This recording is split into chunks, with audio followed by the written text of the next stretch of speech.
Tawassul yang paling manjur adalah dengan Al-Quran. Dan kondisi yang paling mendukung untuk Riyadul Quran itu adalah di Batu Ampar. Silakan hubungi Kang Saifuddin. Nomor HP 083 7890. Cocok beli pe analogi mengkono no. Artinya di pe analogi mengkono no. Wong tawassul berdoa dan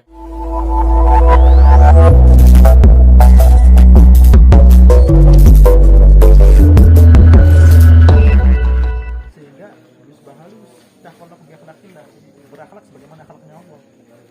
Dibutuhin mau sejen. Kalau mutakabir. Mesti Allah di mutakabir. Kita juga harus mutakabir. Kalau ketika kita berakhlakillah mutakabir kepada nafsu, mutakabir kepada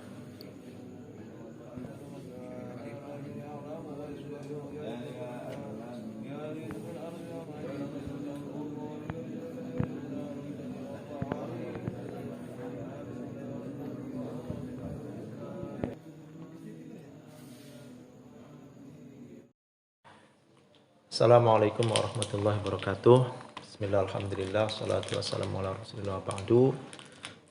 Para pemirsa yang dirahmati oleh Allah, alhamdulillah pada malam hari ini, malam Ramadan, malam yang penuh berkah, kita berada pada tempat yang berkah, yaitu di Batu Ampar, di Pesarean Syekh Abu Syamsuddin yang terkenal dengan istilah Batu Ampar.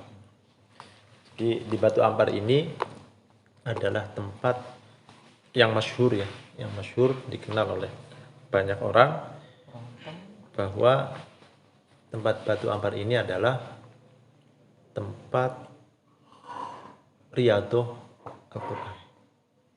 Jadi ketika ada orang punya hajat atau punya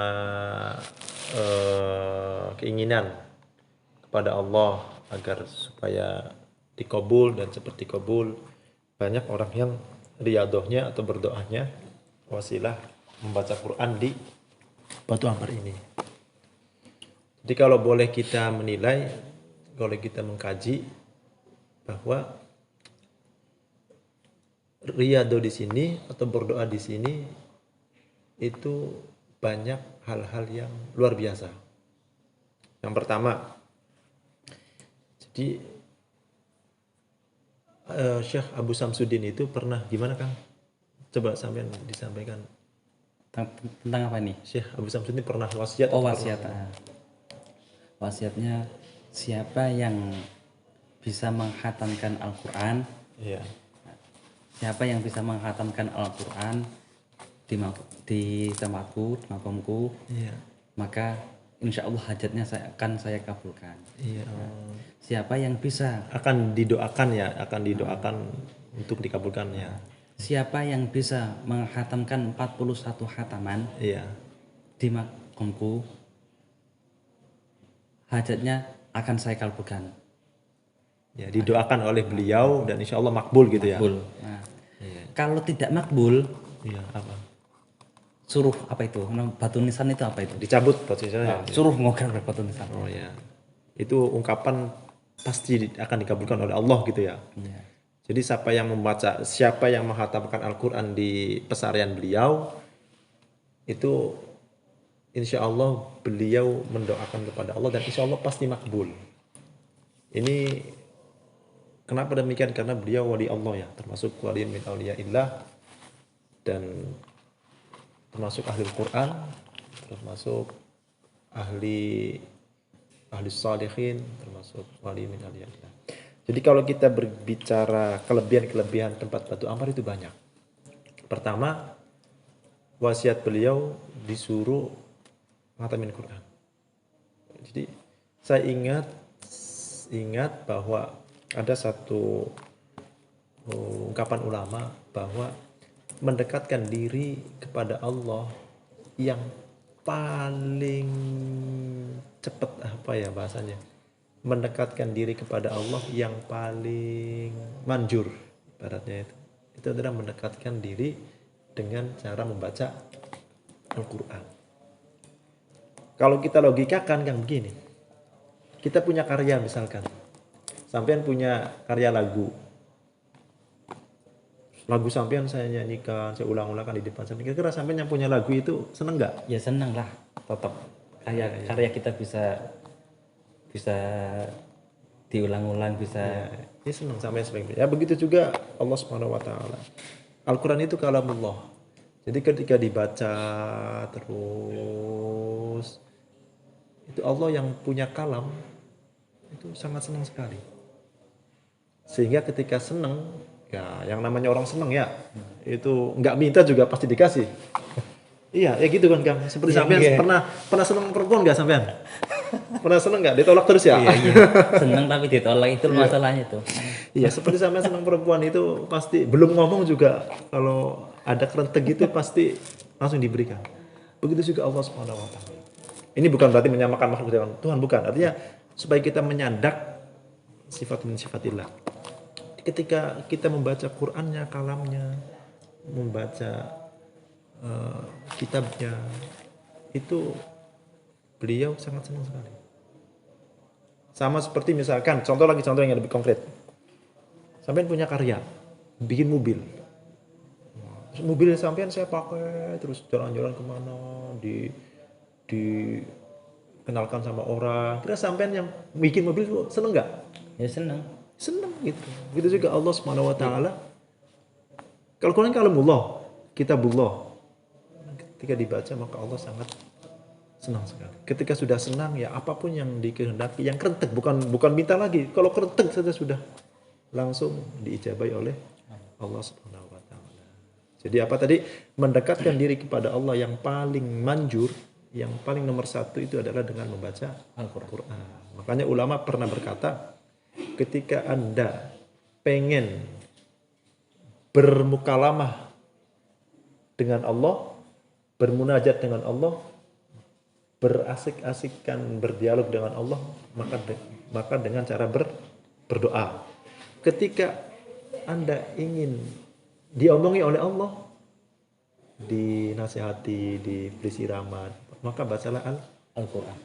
Dengan membaca Al-Quran berarti secara tidak langsung kita itu lagi berinteraksi dengan Allah Subhanahu wa taala. Ditambah lagi ada ulama mengatakan Al-Qur'anu lima quri'a bih. Kita membaca Quran itu tergantung niatnya apa. Tujuannya apa terserah itu. Jadi artinya membaca Al-Quran, surat apapun, ayat apapun, ketika kita punya hajat, diniati, ya Allah saya niat membaca Quran ini dengan niat supaya kita hajat kita terkabul, itu pasti terkabul. Di Al-Quran lima quri'a bihi. Satu, itu karena yang dibacaan. Kedua, itu adalah janji dan wasiat dari waliyun min auliya illah. Ya, takut siap. Iya kan? Hati-hati kan. Masuk apa? Halaman. Ya, dilanjutkan ya. Jadi yang kedua, yang pertama tadi karena yang dibaca itu adalah Al-Quran. Al-Quran itu media yang paling manjur dalam mendekatkan diri kepada Allah dan berdoa, dalam bermunajat, dalam meminta qabul hajat kepada Allah. Al-Quran lima quri'a bih. Yang kedua itu tawassul atau didoakan oleh waliyun min auliya illah. Yaitu siapa tadi? Siapa? Syekh Abu Samsuddin. Pucuk Latong. Yang terkenal karomahnya banyak sekali beliau ya. Mungkin bisa disebutkan di antara karomah beliau itu apa? Jadi salah satu tanda waliullah itu ada mempunyai karomah. Jadi ketika orang jadi wali diberi fasilitas, orang dikasih DPR, maka diberi fasilitas mobil, rumah. Orang menjadi wali diberi fasilitas, yaitu karomah. Karomah itu bahasa kitanya adalah fasilitas. Ya terserah itu agak vulgar bahasanya fasilitas itu. Ya mungkin diterangkan di antara karomah beliau itu bagaimana? Untuk salah satunya karomah beliau itu Syekh Abu Samsuddin itu kan terkenal dengan nama lakopnya Bujuk Latong. Apa Bujuk Latong itu kan? Bujuk Latong itu apa ya kalau bahasa Bujuk itu kalau di Madura itu Syekh apa ya? Datuk. Iya tuh. Kalau Latong itu adalah teletong mas. Iya. Nah, teletong. Tahu teletong? Teletong itu loh. Kotoran. Kotoran sapi, Iya. kotoran kebu itu namanya kan teletong. Nah, kenapa kok bujuk Syekh Abu Samsudin itu terkenal dengan nama lakop Bujuk Latong itu karena dulu itu Syekh Abu Samsudin itu setiap hari orang dada beliau itu terlalu bersinar gitu. Terus siapapun orang itu, ketika orang itu mempunyai dosa kecil atau besar, ada dua kemungkinan. Satu, dia langsung semaput ketika melihat beliau. Satu, wafat. Gitu. Serem banget ya. Terus itu sering kali terjadi. Kalau orang itu nggak tobat, kejadian itu. Kalau beliau nggak tobat. Kalau yang masalah air mengalir ke atas itu gimana itu? Dengar itu apa? Nah, itu ntar. Nah, setelah itu kalau beliau nggak tobat kan, kalau nggak semaput mati itu. Itu akhirnya dada beliau itu dikasih kotoran sapi, maka dinamakan Bujuk Latong. Biar nggak terlalu membawa mudarat mungkin lah kan gitu. Nah, kalau masalah sing air mengalir ke atas gunung itu kan dulu Mbah Abu Samsudin itu pernah bertapa. Insya Allah kalau cerita yang masyhur, Mbah Abu Samsudin kan punya guru. Nah, gurunya Mbah Abu Samsudin itu Said Utsman bin Ali bin Abdullah Al-Habsyi, makamnya di Pejegen. Nah, Sampang tak gitu. Itu beliau bertapa kurang lebih 40 tahun.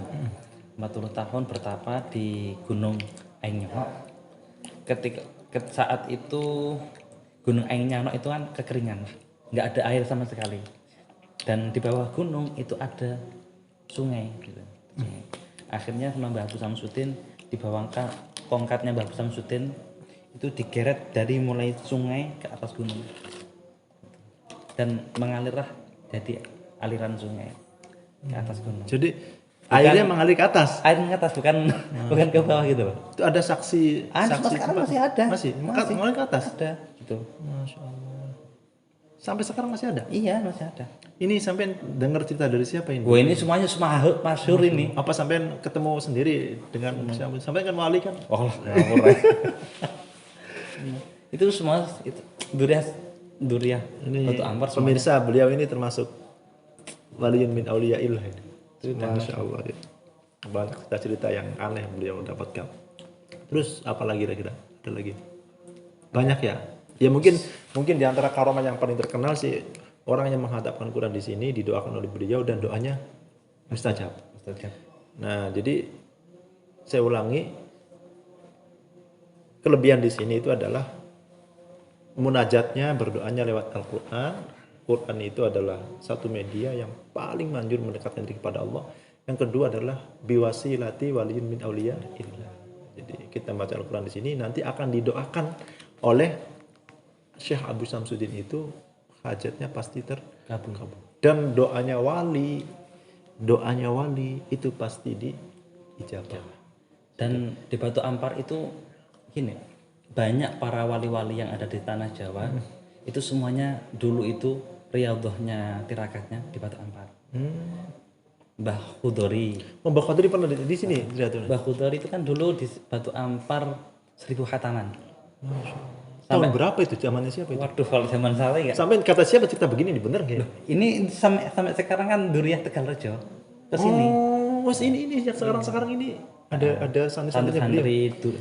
Hampir setiap bulan sekali mungkin atau 3 bulan sekali itu mesti santri Tegalrejo ke Batu Ampar. Itu berarti meneladani Mbah Khudorinya ya. Ya. Dan ada lagi juga Mbah Harwani. Juga. Mbah Harwani 1000 khataman di Batu Ampar. Masuk Mbah Saifuddin sekarang ini. Terus itu ada siapa? Sang Plok Keramator apa itu? Apa? Soekarno. Pak Soekarno. Masa Soekarno? Pak Soekarno pelong di Batu Ampar. Berarti Syekh Samsudin ini abad keberapa hijriahnya kira-kira? Ya sekitar abad 9-10 mungkin. Sama Mbah Khalil berarti lebih sepuan beliau. Lebih sepuh. Nah, Mbah Khalil juga pernah buat Ampar. Dan kalau tempat pertapaannya Pak Soekarno itu ada di Gunung Tumpeng. Nah, Gunung Tumpeng itu tempat pertapanya abahnya Mbah Abu Samsudin, Bujuk Basaniyah. Syekh Basaniyah. Iya. Wali kedua setelah Basaniyah itu kan artinya dua tuh. Iya. Jadi dan keturunan Batu Ampar semuanya itu jadi para wali. Masya Allah. Di Batu Ampar itu pusatnya para wali gitu. Sampean kok bukan keturunan tapi udah jadi wali, gimana ceritanya? Aduh, iki iso coba kayak ngono kuwi lah.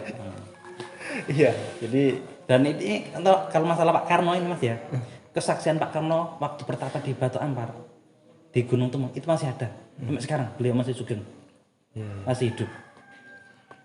iya, jadi para teman-teman sekalian, kelebihan Riyadhah di sini itu didoakan oleh waliun min auliyaillah adalah Syekh Samsuddin. Bahkan beliau berbicara sendiri, menyampaikan sendiri kalau hajatnya tidak makbul, Jabut. ambil patok kuburan saya. Itu sebuah ungkapan majaz bahwa saking pastinya dimakbul. Dan di Batu Ampar nggak pernah sepi dari Nah, ini yang menghatamkan. faktor ketiga, kelebihan di sini itu adalah selalu ada yang riyadhah di sini, selalu ada yang membaca Quran di sini, sehingga kalau menurut Al-Fakir pribadi, saya pribadi di sini tuh merasa adem kan. Jadi karena setiap waktu ada yang membaca Quran, terus banyak dari mana-mana, dari berbagai daerah, dari Jawa, dari luar Jawa. Di Barakatul Quran di sini adem. Bahkan daerah-daerah sekitar Batu Ampar juga ikut adem. Barakatin Nyaman gitu ya. nyaman ya. Jadi kita ingat satu hadis bahwa suatu tempat yang dibacakan yatluna kitab Allah ghasyiyatuhumul malaikah. Jadi akan dikerumuni malaikat, akan dituruni rahmat, akan diberikan ketenangan. Itu kan ada hadisnya kan? Itu apa itu hadisnya? Dari sore kan kalau nggak salah. Nggak ngaji sih jadi nggak hafal. Di Riyadhus Shalihin itu ada tempat yang dibacakan ayat-ayat Allah maka akan diturun malaikat, diberi turuni rahmat dan juga diberikan ketenangan. Nah, tempat yang dikerumuni malaikat tentunya ketika kita berdoa nanti malaikat juga ikut amin. Nah, ketika diamini malaikat berarti insya Allah makbul. Kenapa? Karena malaikat nggak punya dosa. La ya'sunallaha ma amarahum wa yaf'aluna ma malaikat itu tidak pernah maksiat, tidak pernah dosa, sehingga ketika mengamini doanya seseorang masih makbul. Okelah, itu diantara kelebihan-kelebihan di sini. Monggo barang siapa saja dari teman-teman sekalian dari manapun barangkali pengen punya hajat besar atau punya keinginan hajatnya makbul, monggo Riyadhah Quran di sini, ziarah di sini ke wali min auliyaillah Abu Syamsuddin, insya Allah makbul. Mudah-mudahan konten ini bermanfaat untuk kita pribadi dan juga kepada teman-teman secara luas semuanya. Alhamdulillah min fadlillah wala haula wala quwwata illa billahil aliyyil azim. Assalamualaikum warahmatullahi wabarakatuh.